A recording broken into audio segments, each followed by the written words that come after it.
They told me to pray. I chose to speak instead. My name is Anthony Brooks. I'm 29 years old. In about 12 minutes, they're going to inject 3 chemicals into my body and I'll stop existing. I killed 2 children. Maya Rodriguez, age 6.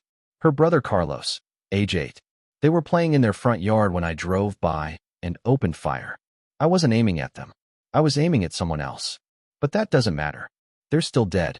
2 kids who should be teenagers now. Going to school. Playing. Living. Instead, they're in the ground. Because of me. Before the needle goes in, hit subscribe. Because what I'm about to tell you isn't about excuses or redemption. It's about the sound of a mother's scream. A sound that's been echoing in my head for 9 years. A sound I'll carry with me into whatever comes next. These are my last words. I was born in Compton, California. 1987. Single mother. 3 brothers. We lived in a 2-bedroom apartment where the walls were so thin you could hear conversations next door. My mom worked 2 jobs. Cashier at a grocery store during the day, cleaning offices at night. She'd leave at 6 in the morning and come home at midnight. We barely saw her. But she was trying. Always trying. My oldest brother, Marcus, basically raised us. He was only 14 when he had to become the man of the house. Made sure we ate. Made sure we did homework. Made sure we stayed out of trouble. But Compton doesn't make that easy. I was a good kid until about 12. Decent grades. Played basketball. Wanted to be a veterinarian. I liked animals. Used to feed stray cats in the alley behind our building. But the streets have a way of pulling you in. By 13, I was running with the Crips. Started small. Lookout duty. Holding packages. Making deliveries. Easy money. Fast money. More than my mom made in a week. Marcus tried to stop me. Sat me down. Told me I was making a mistake. That this life only ends 2 ways. Dead or in prison. I told him I'd be different. I'd be smarter. I'd get out before it was too late. I was lying to both of us.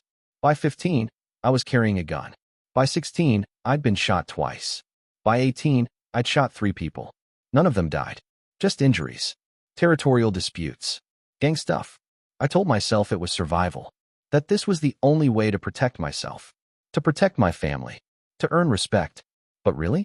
I was just scared. Scared of being weak. Scared of being a target. Scared of not matching. The gang became my family. My identity. My purpose. My mom cried when she found my gun. Begged me to stop. Said she didn't work herself to death so I could throw my life away. Marcus stopped talking to me altogether. Said I was a lost cause. That he was done trying to save me. My younger brothers looked up to me. Thought I was cool. Thought I was powerful. I was 19. Thought I had everything figured out. Thought I was invincible. Then came August 3rd, 2007. The day I destroyed everything. August 3rd, 2007. It was a Friday afternoon. Hot. The kind of Los Angeles heat that makes the asphalt shimmer. There'd been tension with a rival gang for months. Shootings. Beatings. Retaliation after retaliation. Nobody even remembered what started it anymore. It just was. Earlier that week, one of our guys got shot. Darius. He was 22. Took 3 bullets at a gas station. Died before the ambulance arrived. We knew who did it. A guy named Rico. Leader of a blood set. He'd been bragging about it. Disrespecting us. Making threats. Word came down. Handle it. I volunteered. Wanted to prove myself. Wanted to show I wasn't just some kid. That I could be trusted with serious work. 3 of us got in a car that afternoon. Me driving. J-Rock in the passenger seat. Little Mike in the back. We had 2 guns.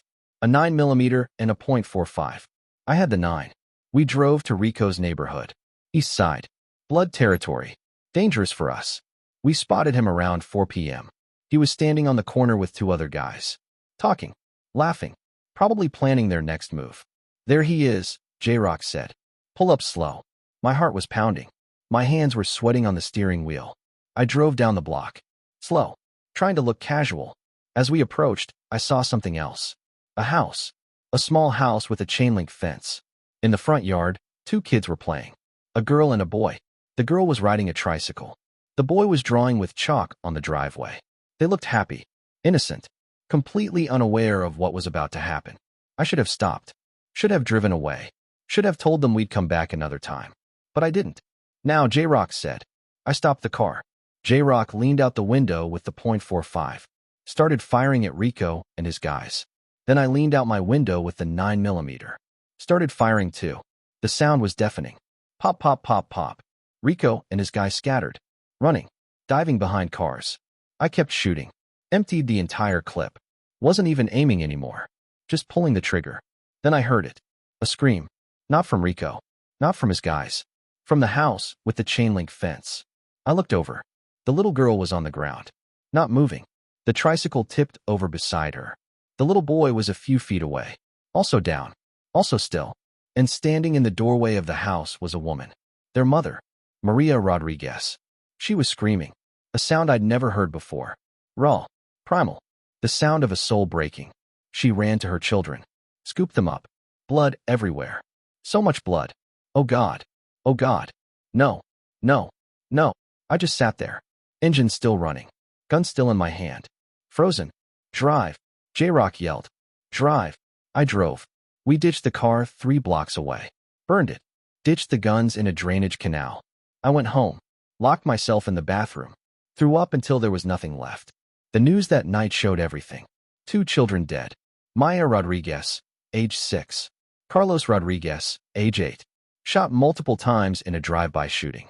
Innocent victims. They showed their mother, Maria, crying, holding photos of her children, begging for justice. They showed the crime scene, the chalk drawing, the tricycle, the blood. I couldn't sleep. Every time I closed my eyes, I saw them, heard that scream. The police came for me 2 days later. Witness saw our car. Partial plate. Traced it back to the owner who said he'd lent it to me. They found gunpowder residue on my hands. My DNA in the car. Shell casings that matched my gun. I confessed everything. Told them I didn't mean to hit the kids. That I was aiming at Rico. That it was an accident. The detective looked at me with disgust. An accident? You fired 15 shots into a residential neighborhood in the middle of the afternoon. What did you think would happen? I had no answer. The trial lasted 3 months. My lawyer argued it was an accident, that I didn't intend to kill children, that it should be manslaughter, not murder. The prosecutor showed photos of Maya and Carlos. Their bodies. The autopsy reports. Maya was shot 4 times. Carlos was shot 3 times. They brought forensic experts who showed the trajectory of the bullets. Showed how I'd fired wildly without regard for anyone's safety. They brought Maria Rodriguez to the stand. She could barely speak through her tears. Told the jury about her children. About Maya's love of princesses. About Carlos's dream of becoming a firefighter. She looked at me and asked, "Why? Why didn't you stop? Why didn't you think about who else might be there?" I couldn't look at her. The jury deliberated for 8 hours. Guilty. 2 counts of first-degree murder. Special circumstances, multiple victims, gang-related, extreme indifference to human life. The judge sentenced me to death. My mother collapsed. Marcus didn't come to the trial. My younger brothers sat in the gallery, watching me destroy our family's name. That was 9 years ago. 9 years of appeals that went nowhere.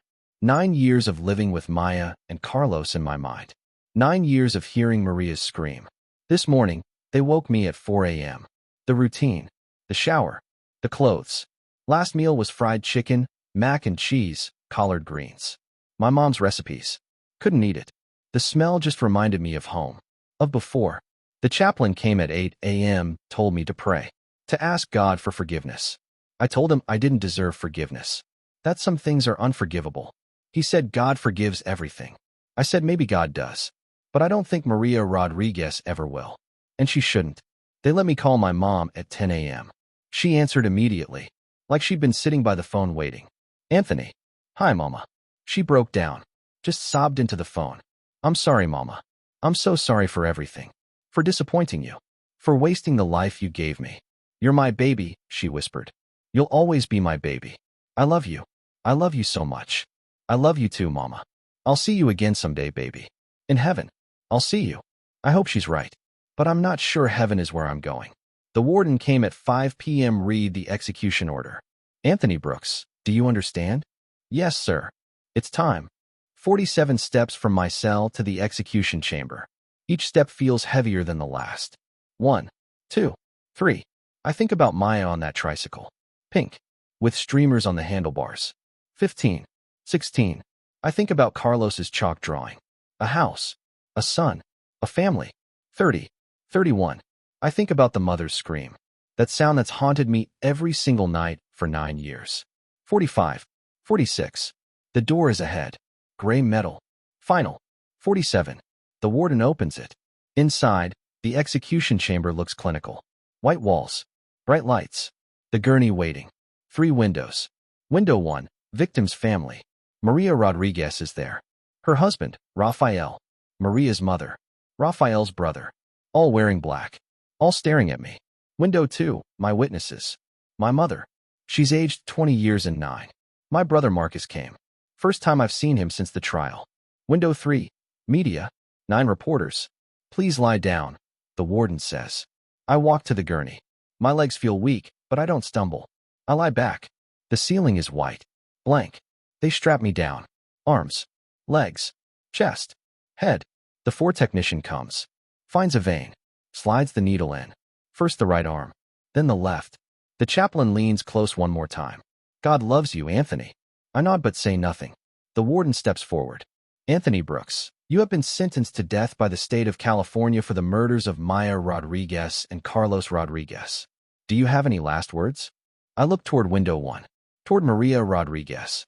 My voice cracks, but I force the words out. Mrs. Rodriguez. Mr. Rodriguez. To your family. I killed your children. I know those words don't even begin to cover what I did. What I took from you. Maya was 6 years old. She should be 15 now. Starting high school.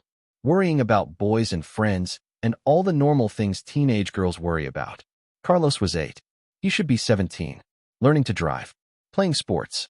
Planning for college. Instead, they're gone. And it's my fault. I've spent 9 years trying to find words that would matter. That would mean something. And I can't. Because nothing I say brings them back. Nothing I say fills the hole I left in your lives. I wasn't aiming at them. I was aiming at someone else. But that doesn't matter. I fired 15 shots into a residential neighborhood in the middle of the afternoon. I didn't think. I didn't care who else might be there. I was 19 years old. Stupid. Reckless. Trying to prove myself to people who didn't care if I lived or died. And your children paid for it. I hear your scream, Mrs. Rodriguez. That scream when you found them. I hear it every night when I try to sleep. I'll hear it until my last breath, which is in a few minutes. I don't expect you to forgive me. I don't deserve forgiveness. I just need you to know, I see them. Every day, I see Maya on that tricycle. I see Carlos with his chalk. I see the lives they should have had. And I'm sorry. I'm so sorry. I really hope, that my death gives you some peace. That you can start to heal. That you can remember them for who they were, not how they died. They deserved so much better than what I did to them. I turn my head slightly. Toward window 2. Toward my mother. Mama. Marcus. I'm sorry I broke your hearts. I'm sorry I threw away everything you tried to give me. Mama, you worked yourself to the bone for us. And I repaid you by becoming exactly what you were trying to save me from. Marcus, you were right. About everything. About the streets. About where this would end. I should have listened. To my younger brothers, don't be like me. Don't think the gang life is power. It's not. It's destruction. It's death. Choose differently. Be better. I love you all. I look back at the ceiling. My voice drops to almost a whisper. To Maya and Carlos, wherever you are, I'm sorry. I'm sorry you never got to grow up. I'm sorry I stole your futures. I hope there's something after this. And if there is, I hope I can tell you face to face how sorry I am. I close my eyes. I'm ready. The warden nods. The chemicals enter my veins. Cold. Fast. My breathing slows. I think about that afternoon. The heat. The sound of gunfire. The tricycle tipping over. I think about Maria's scream. That terrible, soul-destroying scream. I think about my mother's face when she found out what I'd done. The disappointment. The grief. I think about the life I could have had. Veterinarian. Helping animals. Doing something good. Instead, I became a killer. The cold spreads to my chest. I hear the scream one last time. And then, silence. Finally, silence. Those were his last words. Anthony Brooks was pronounced dead at 6:17 p.m. on July 14, 2016, at San Quentin State Prison in California. He was 29 years old. He served 9 years on death row for the murders of Maya Rodriguez, 6, and Carlos Rodriguez, 8. Maya and Carlos Rodriguez were killed on August 3, 2007. Maya died at the scene. Carlos died 3 hours later at Los Angeles Children's Hospital. Their mother, Maria Rodriguez, attended the execution. she told reporters afterward. Nothing will bring my babies back. This doesn't make the pain stop, but at least he can't hurt anyone else. Rafael Rodriguez, the children's father, added, "We've been living in this nightmare for 9 years. Today doesn't end it, but maybe now we can try to move forward." A memorial park was established in Maya and Carlos's honor in their neighborhood. It features a playground with a pink tricycle sculpture and a wall where children can draw with chalk. Anthony Brooks's mother, Sandra Brooks, released a statement. "I raised my son to be better than what he became. I'm devastated by what he did. I pray for the Rodriguez family every day, and I pray my son has found peace." Anthony's brother Marcus Brooks, now a youth counselor in Los Angeles, works with at-risk teens. He speaks publicly about his brother's case as a warning about gang violence. J-Rock and Little Mike, the other 2 participants in the shooting, both received life sentences without parole. They are currently serving time in separate California prisons. Rico, the intended target of the shooting, was killed in an unrelated gang shooting 3 months after Maya and Carlos died. He was 23 years old. According to the Los Angeles Police Department, gang-related violence in the area where the shooting occurred has decreased by 40% since 2007, partly due to community intervention programs established after the children's deaths. This is episode 8 of Last Words. Subscribe to hear more stories from death row, because sometimes the only way to understand the cause of violence is to hear from those who destroyed innocent lives and paid the ultimate price.